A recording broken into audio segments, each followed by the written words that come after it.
In this video, I'm going to simplify Agile and explain to you exactly what matters and how you can understand it in a logical way. So let's do this thing. All right, so let's imagine you and I are out there. We're working together. We're trying to produce a product. See it down there? That's what you and I are trying to do. Now, we got to think about how we would go about doing it because it's super important to deliver, right? Now, there's a couple different ways. We could spend a ton of time planning, but we want to try to do a different way, a more iterative, engaging way where we feel better and more secure that we're going to actually deliver something that's going to serve the need that we're going for, all right? So we got to mix it up a little bit and do things differently. Now, before we lay out how we're going to do it, I want to define kind of big characteristics. What really matters? What kind of things do we need to think about to make sure that we can deliver this product? All right. So from a high level, let's start it off. The things that I think we would need to think about is who's involved, right? I'm not talking about all the individuals, but just like what roles do we need to make sure that we do this thing differently and better? So we got to think through who the roles are, all right? We got to think about like, what are we actually going to do? What are we going to deliver, all right? What's going to be the big thing that we hand over? And what are the details around it, all right? And then in the lowest is, what's the mechanism? How are we going to do it? What's the process? Are we going to do things the same old way, or are we going to do them in a different, more iterative, engaging, aligned way to value? Now, we'll define what these things are logically because we want to make 100% sure that in this crazy, uncertain environment that we are right now, that we deliver what we think that produces value, all right? So that's what we're doing. So let's not put cart in front of horse. Let's start with the first thing. Who? Make it real big. Who? So what we said, as we're framing up this initiative, this project that we're doing, let's say what kind of people, what groups of people would we need to have involved? All right. So let's talk through that logically. Now, let me introduce somebody to you here. Look at this person right here. Look at that lady. She looks like she knows what she's doing. She's got direction. This is what we're going to say. This is going to be our vision of what a product owner is. Now, in the Agile space, product owner is the pinnacle. This is the person, as I switch my face to the other side, whoa, there I go, who is responsible for the business decisions of this product. Let's just say this is what we're producing, all right? And so they are owning it. They are the steward of this. They are driving the point toward what we want to do. They're making, these central decisions. They're driving, all right? Now, really what they're doing is they're saying, why are we doing this thing? And what is the team working on? All right. From a high level, this is what I think the team should be working on right now. Now, we're not going to dictate what it is, but we're going to set ourselves up to allow that to happen. But think about it. Why are we doing this? It's got to come from the product owner, got to align around that. And then what should the team be working on now? What's the highest priority in business value? That only comes right now from the product owner, all right? Now, additionally, through the entire life cycle, getting this thing rolling all the way to the end, they are trying to maximize the value proposition. Like, they're being adjustable. They're trying to figure out what is the best thing that we can produce for the customer. So they are owning that, all right? So that's one person right there. That is the product owner. Now, product owner going to do everything? Yes or no? Nah, can't do everything, right? So what are we going to do here as I switch my face back to the other side? We're going to have an actual team. Look at those people. They're all leaning around the table. They're all doing something. This is our team. Now, traditionally, it's called developers, the dev team, but that makes me think of like coders and it makes me sweat because I don't know how to use a computer, all right? So we're going to call them our team. All right. So what is the team's role? Where do they play in this? Are they just the order takers, the ants that just follow the orders? No, we want something that's engaging and bring them together, right? Because we got to be darn sure that what we're doing is the right thing and it's being done in the right way. So we are looking at teams in an entirely new, better way. So this is the way we need to look at teams.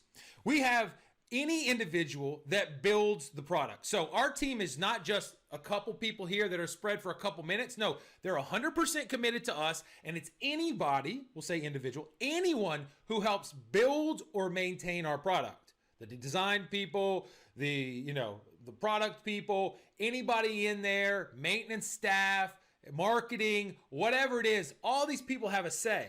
And why is that important in bringing them on? is because they all have different perspectives that'll make the whole better, right? And so we're thinking of teams in that holistic point.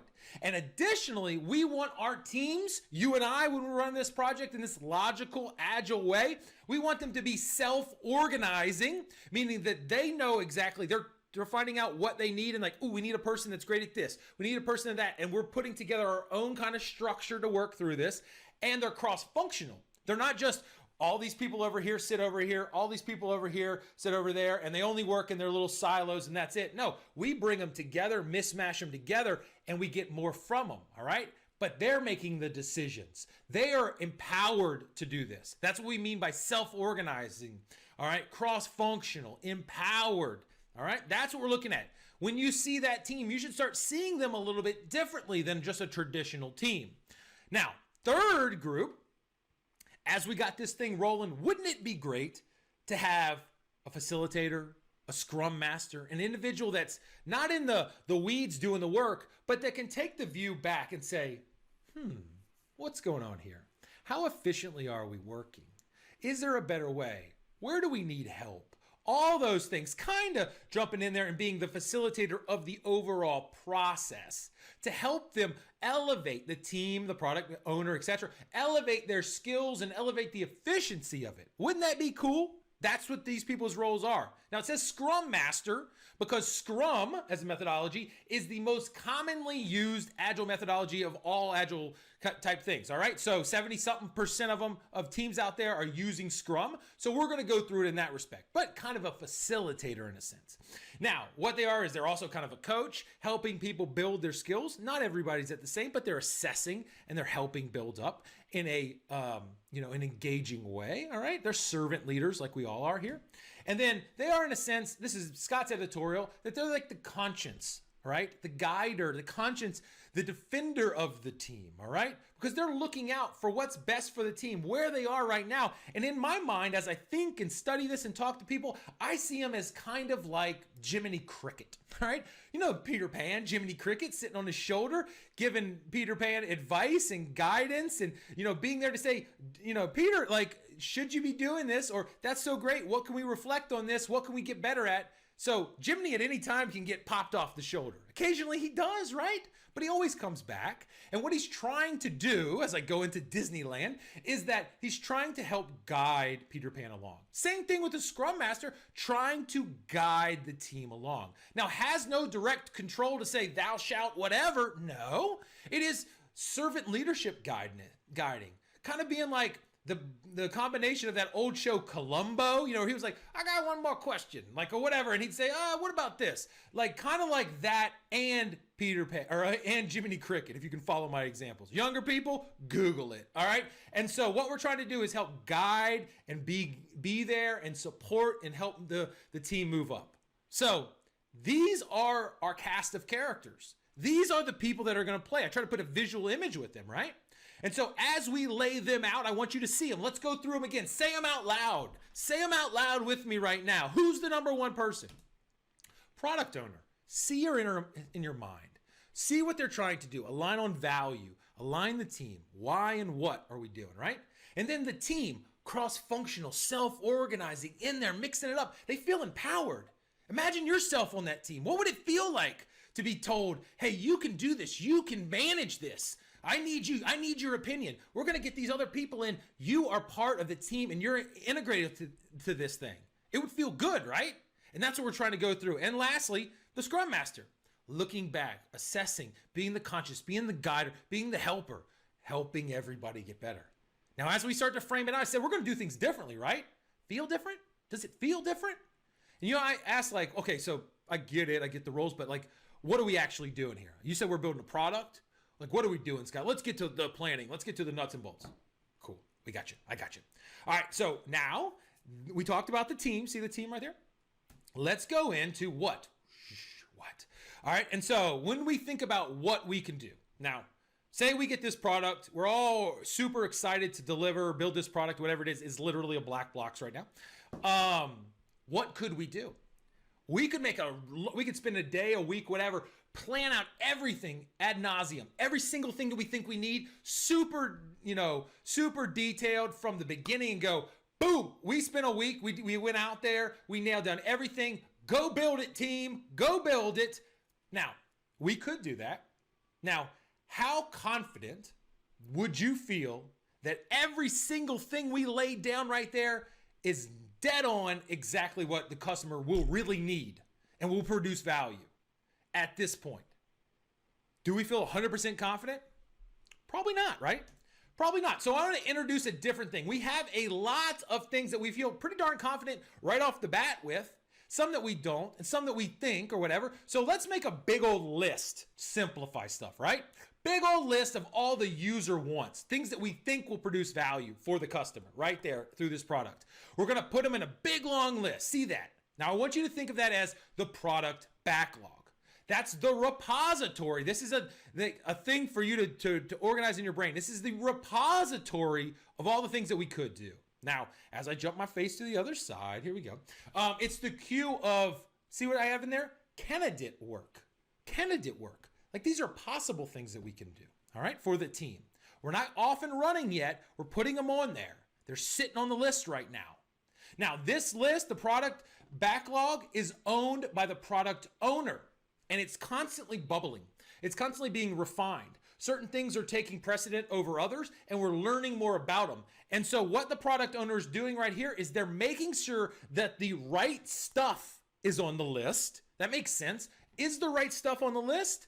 Bad stuff that we no longer need or think we need or learn more, bye-bye, goes to the bottom, drops off. And then it's in the right order, so it reorganizes itself constantly. And it's ready to be worked in a sense that we understand it enough that we could hand it potentially to the team so that they could figure out how to execute on it and go and do it. Does that make sense? So we got this big long list that's constantly bubbling up and down, and the product owner owns it, and the product owner making sure right stuff's on it in the right order, and the things at the top are ready to be worked.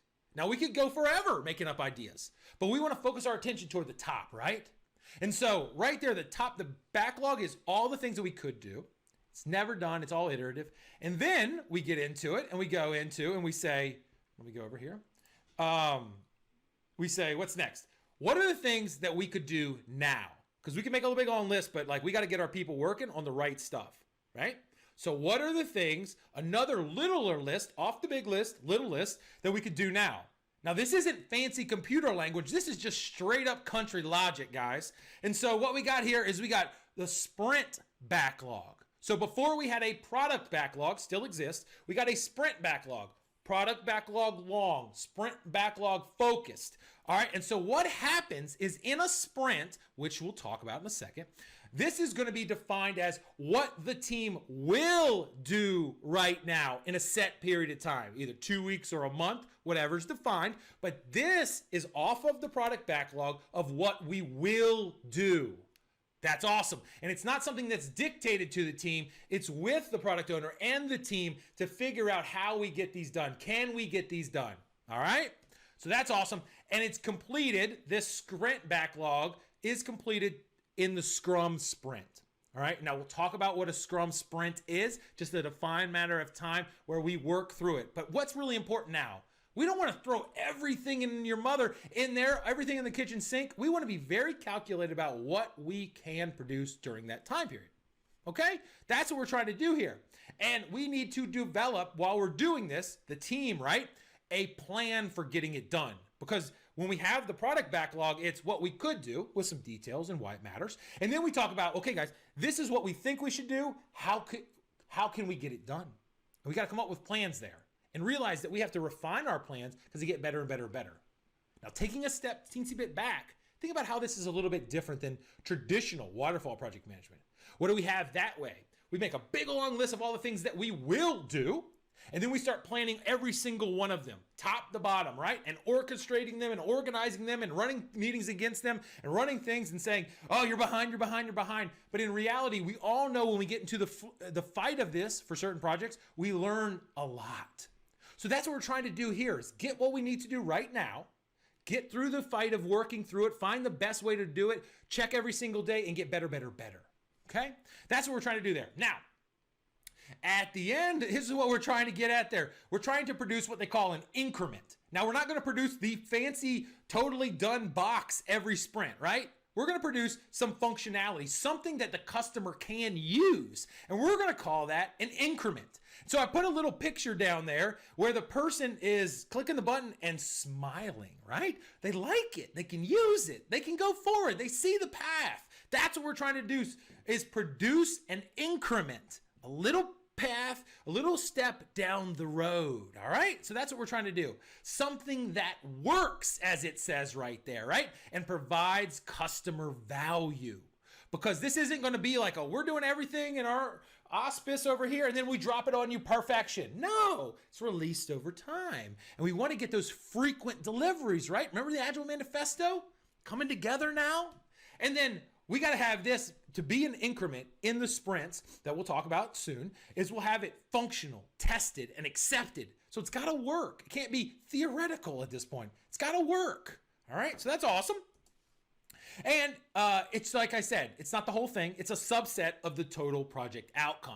That's pretty sweet, right? So we're going to layer it out. Now, as we thought about who's playing in the game and then what we're going to do, kind of like high level, how we're going to manage it, we're going to have this big backlog. We're going to have the sprint backlog, which we're going to execute off of in little chunks, like we said. And then we're going to have the increment. Bloop, we pop out. Now, sometimes we're not going to beat it. We're not going to finish it all. Okay, we learn. We learn. What did we go through there? We'll talk about how that happens. But our goal is to get not to, oh, we did a lot of work. It's to look at what we did and it does work. Okay, and that's the increment. Sweet. Now, as we bounce over here, and I bounce my face to the other side, we had the who, bing, bing, bing. You see those faces. Those are old friends of yours. You should start seeing yourself in this project, by the way. We should see like, oh, what are we doing as we get through here? We're going to maintain a backlog. A couple minutes ago, you didn't even know a backlog existed in the life. How cool is that? And now we know we have a big, long product backlog, right? Everything that we could do. And it's the product owner's responsibility to maintain it, to refine it, to keep it moving around and see the things at the top are the right things. They're at the right level and they're ready to work if needed in the sprint. Now, we also have the sprint backlog, and that's where the team and the product owner go and they plan what's actually going to happen. We'll talk about how that happens. And we know that the increment is boop, the little baby that's born. And it's so beautiful, and it works, and we learn, all right? Whatever happens. And every baby is beautiful, you know that. And so as we go through here, those are called technically the artifacts. But if I started with artifacts, you would get confused. So at the end, those what we're doing are technically called the artifacts of Agile, okay? Awesome. Now, bottom line, we go about how are we going to do it, right? So if we go back a section, we had who, what. Now we get down nitty gritty. What are the mechanism? What's the process by which we're going to do this? This is where it gets super duper fun. All right, and so here we go. Where we got to organize our mind is around a sprint. Now, I got other videos that talk more about the sprint.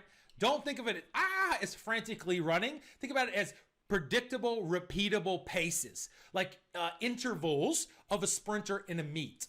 I used to swim. We'd have heats. You race, boom, you take a little break. Then you go and do it again and do it again and do it again. It's something you can do over and over and over, all right?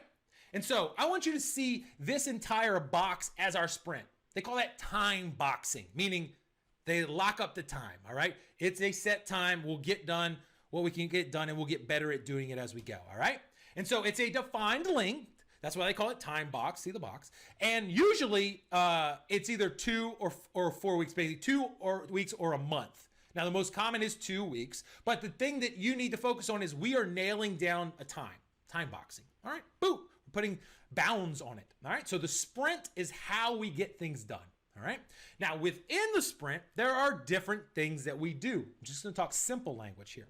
Now, right at the beginning, remember we had this product backlog. Do we just go shake it out and whatever comes out, do we just do that stuff and we just shake as much as possible? No, we got to have some science to this, right? Some talk, some feeling. So we have this thing at the beginning of a sprint right off the bat called sprint planning. All right, now sprint planning, as you see here, who's that? That's our old friend, the product owner, right? And she starts with a blank slate. She doesn't come in with, I've already populated these are what we're doing, go to work, guys. No, blank slate. She comes in instead with the product backlog and says, hey, team, see the team pop up? It's a conversation working together. The product owner would say, See the backlog here?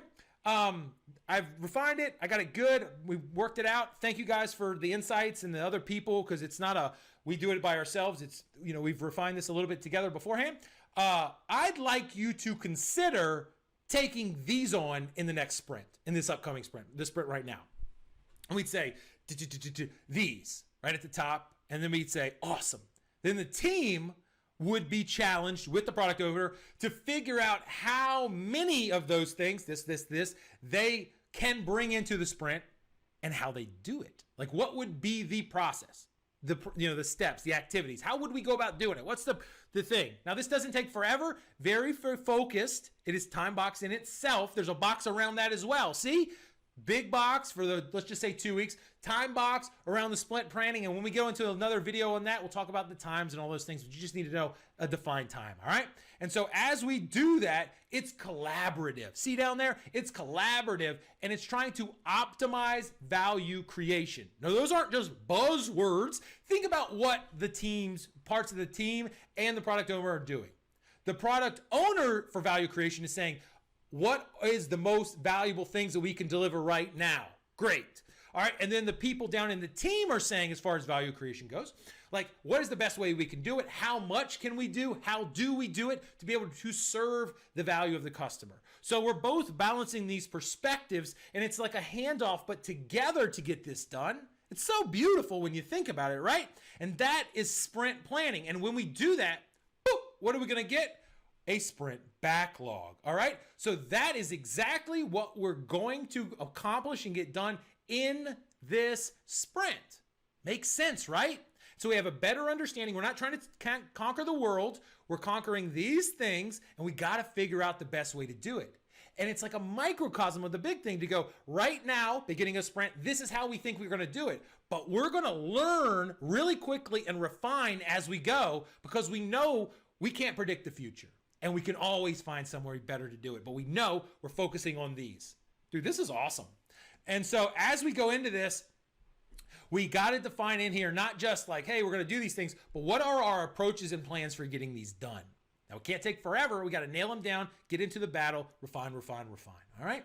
So as you and I take a second to think about, we're delivering something. Are you starting to feel okay? Hey, this might work. Hey, this might work. This is logical. I could do this in my regular life. Yeah, you can. All right, and so, boom, still in the sprint. I just wanted to isolate colors so that it'd pop out at you. All right, we're going to have what we call a daily scrum. So think about what we have now. We got the sprint backlog. I keep holding up my phone, but we got the sprint backlog. That's what we're going to accomplish. We have plans for how we're going to do it. We got the self-organizing team that's riling and ready to go. They're getting ready. They're reorganizing. They're getting ready to attack it. And then daily what we do is we meet for like a stand-up. It's called a daily stand-up. And they're standing up. Look at those people. They're talking. They're sharing. I wish I had a little bit picture where it's a little bit more circly, but I can deal with it. It's a simple daily 15-minute meeting. This is not a gripe session. This is not a detailed planning session. This is where we're going, and we're doing cycles, daily cycles. So think about the overall sprint as a 2-week cycle if we do that. Now, in between, there's these daily cycles. So it's iterative. It's a beautiful process. All right, and so this is where we do a couple things. We review where the team is, because we're going to be managing the work, who's doing what, where are we, what progress have we made, high level, where we can go. Define hey, this is what we did yesterday, this is what we're planning to do right now and today, boom, this is what we got. And then what are our blockers? What are the things holding us back? What are the obstacles that we predict or that we're having right now? Let's get them out there. Scrum Master's helping facilitate this so that we can start cracking those rocks. You'll probably do it off the meeting. Hey, we'll get together. We'll help you crack that rock. We'll get down. We'll remove that obstacle. Boom, boom, boom. We'll go. All right. But in the thing, we're trying to create transparency, visual management. We're going to use. We'll have videos about that. We want to get it out there so that we don't spend days or weeks going, well, I've been suffering. No, dude, get it out. Let's talk about it and move through it. So daily, 15 minutes in the morning, hitting it up. And what we want, like we said, fast cycles of learning. That's what we want. Let's learn. Ooh, we found a better way to do this. Ooh, we found it. We went a little deeper. We realized, ooh, that's not exactly what we thought it would be, or there's a better process, or we got to come up with this. Fast cycles of learning. Now, if we come up with an entirely different idea, where do you think that goes? Do we do it? Like, oh, we're going to do a new product. We can have an idea that we'll change everything. No, that would go back to the product backlog. Great idea over there, ready for firing later potentially. But right now, let's focus on what we're trying to accomplish in that sprint backlog every single day. And then what we're really trying to do every day is how do we get a better plan of execution, coordination, who do we need there, how do we do stuff so that we can deliver what we said we'd deliver in this sprint, all right? All right, that's what we're trying to do. Think about it, every day getting better. You got 14 days in a 2-week thing. If you work every day, we can get better. We can refine so much better than just waiting till the end. All right, and so this informs having this quick conversation and adjusting right there, and the corollary meetings that might happen afterwards really quickly would inform what the team is doing that day. And every day we're updating, and then we're trying to stay visual with how we're managing our work. We'll talk about cards and Kanban and all that stuff later, but that's what we're trying to do, all right? So we have, what do we have here? Sprint planning, then we got into the daily Scrum, boom, boom, boom. Now, we're gonna do these sprints over and over and over, but in this sprint toward the end, do we just produce stuff, throw it on the floor, and then go to the next one? No, we gotta review it, we gotta check it, we gotta see what happens, all right? So our goal, what did we say was? To produce an increment. Customer value that we can use. Hit the button, like it, yay, right? Now, to get there, we're gonna do 2 things. The first is a sprint review, okay? And not that fancy, also called a demo, something like that, where we go, hey, does this, what we produce here, first of all, is it done? And does it meet the customer's need? Because it's not just like, we did all the work, here you go. It's like, customer, come in, hit the buttons, move around, shake it. If we build it, something, hit that, use a hammer, whatever we made, use it. Does it serve the need that you intended? Because they might go, yeah, I know I asked that. Now that I got it, you did what I said, but damn it, I learned that maybe that's not what I need. I need a little bit different there. I need a hammer with a claw and a thing on it instead of just a hammer with a hard thing on it. Like, we're learning, right? And so we're getting, like, in a sense, customer reviews. Like, oh, I love it. It serves the purpose that we intended, all right? And for what they need it to do, what the customer needs it to do. And a lot of this is refining. Me as a customer or you as a customer, think about change the position. A lot of times when you get something, you go like, oh, well, I guess I learned. That's what I need. I know that's what I think I need now. And you get closer and closer and closer to perfection of what you actually need. This is no different. But what we've done is shrunken the learning cycles, which is good. All right. And so what we do here is we're trying to determine if what is created is fit for purpose, meaning the purpose of what we're trying to accomplish, which is giant. Now think about that learning loop that go back. We have a feedback learning loop that we go like, oh, it's not perfect. No big deal.